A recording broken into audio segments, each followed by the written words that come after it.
افروز صاحب کا سوال پٹنہ سے، in talaq what is the right of a woman if she want to take talaq from her husband? دیکھیے، اسلامی میرج میں، اسلامی تعلیم میں جس طرح ایک مرد کو یہ اختیار حاصل ہے کہ وہ نباہ نہ ہونے کی صورت میں اپنی عورت سے علیحدگی اور سپریشن حاصل کر سکتا ہے، ایگزیکٹلی اسی طرح عورتوں کو بھی یہ اختیار حاصل ہوگا کہ مرد سے نباہ نہ ہونے کی صورت میں وہ اپنے مرد سے علیحدگی اختیار کر لے۔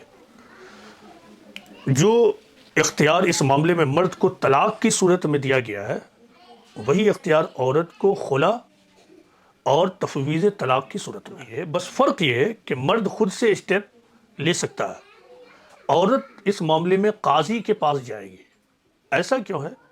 ایسا اس لیے ہے کہ عورتوں کی نفسیات کا مطالعہ یہ بتاتا ہے، اسٹڈی یہ بتاتی ہے، اور موجودہ زمانے کی تحقیقات نے اس کو پوری طرح واضح کر دیا ہے کہ عورت بائی برتھ ایموشنل ہوتی ہے۔ تو ایسا نہ ہو کہ عورت آؤٹ آف ایموشن، جذبات میں بہہ کر کوئی فیصلہ لے لے، اسی لیے وہ ایسا کرنے سے پہلے قاضی کے پاس چلی جائے اور قاضی کے پاس اپنی بات رکھے کہ میں اپنے شوہر سے علیحدگی اختیار کرنا چاہتی ہوں۔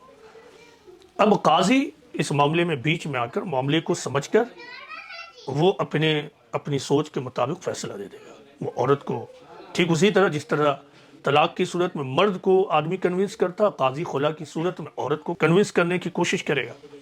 عورت کنونس ہوگی ٹھیک ہے، ورنہ وہ خلا دے دے گا۔ یعنی ان ون لائن، عورت کو جب طلاق لینا ہے تو اس کے لیے خلا ہے، وہ قاضی کے پاس جائے گی، قاضی اس کو مرد سے علیحدگی دلوا دے گا۔ دوسرا طریقہ ہے تفویض طلاق کا۔ اس کا مطلب یہ ہے کہ نکاح کے وقت ہی، بوقت نکاح، عورت اپنے مرد سے یہ باضابطہ معاہدہ کروا لے کہ اگر بعد میں تم نے حقوق کی ادائیگی نہیں کی، تمہارے جو فرائض ہیں اس کو ادا نہیں کیا، تو میں تم سے علیحدگی اختیار کر لوں گی۔ تو یہ دو بنیادی حقوق عورت کو ہے کہ وہ خلا لے لے بعد میں اگر اس نے تفویض طلاق کا طریقہ اختیار نہیں کیا ہے، یا پھر یا خلا، یا پھر نکاح کے وقت ہی وہ مرد سے ایسی بات چیت کر لے اور ریٹن کہ بھائی بعد میں اگر تم نے یہ سب نہیں کیا تو میں تم سے علیحدگی اختیار کر لوں گی۔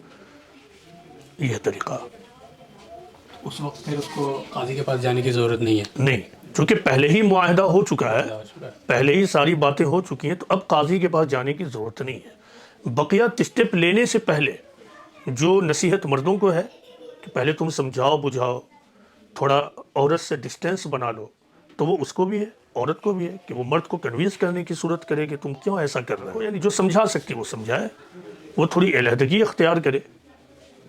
کچھ نہیں ہو تو پھر آربیٹریشن ہے، یعنی دونوں فریق کے لوگ بیٹھ جائیں، وہ بھی نہیں ہو تو پھر قاضی کے پاس جا کر خلا کروا لیں۔ اور وہ مسواک سے مارنے کا رائٹ اس کو دیا گیا؟ اگر وہ چاہے تو وہ بھی اختیار کر لے، وہ چاہے تو وہ بھی استعمال کر لے۔ ایک بات ہمیشہ یاد رکھیے، اسلام میں کوئی حکم ان نیچرل نہیں ہے۔ عورت کو اگر یہ اختیار دے بھی دیا جائے تو عورت اس کو استعمال نہیں کر پائے گی، اسی لیے عورت کو یہ کہا ہی نہیں گیا۔ کیونکہ مرد اگر نہ بھی پٹائی کرے اور وہ اپنی عورت کے سامنے مرد کی طرح کھڑا ہو جائے تو عورت کے اندر ایک ہیبت طاری ہو جائے گی، کیونکہ مرد کو جسمانی طور سے اللہ نے مضبوط بنایا ہے اور عورت کو کمزور بنایا ہے۔ یہ کوئی یعنی عیب کی بات نہیں ہے، یہ کریشن پلان کا حصہ ہے۔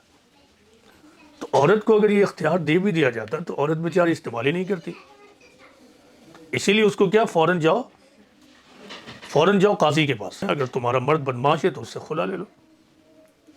لیکن یہ جاننا ہے کہ طلاق اور خلا اللہ تعالیٰ کے نزدیک ایک ناپسندیدہ عمل ہے، یہ کوئی پسندیدہ عمل نہیں ہے، اسی لیے اس کو ذہن میں کبھی نہیں لانا ہے۔